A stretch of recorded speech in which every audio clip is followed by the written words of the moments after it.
আমি আবারও বলি, যে ব্যক্তি মানুষ দেখানোর জন্য কুরবানি করে সে মুশরিক হয়ে যায়। যেই ব্যক্তি কুরবানি দিতে পারছে না, খারাপ লাগে কারণ মানুষ কি বলবে, সেও শিরিক করলো।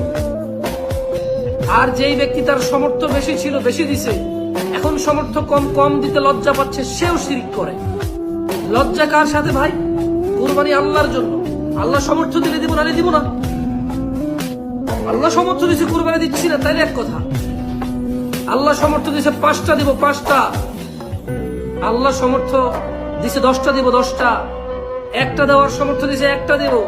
সামর্থ্য দিছে একটা গরুতে 1 ভাগ নেওয়ার, 1 ভাগ দেব। এটাও সামর্থ্য থেকে চলে গেছে। আল্লাহর পরীক্ষা, খালাস দিবই না, এবং কোনো কষ্ট নাই। আল্লাহকে বলবো, ইয়া আল্লাহ তুমি জানো। সামর্থ্য ছিল কোরবান দিছি 5টা, সামর্থ্য ছিল দিছি 1টা, সমস্ত দিছি, তৌফিক ছিল, সামর্থ্য ছিল 1 ভাগ দিয়েছি। আল্লাহ এবছর সেই সমর্থন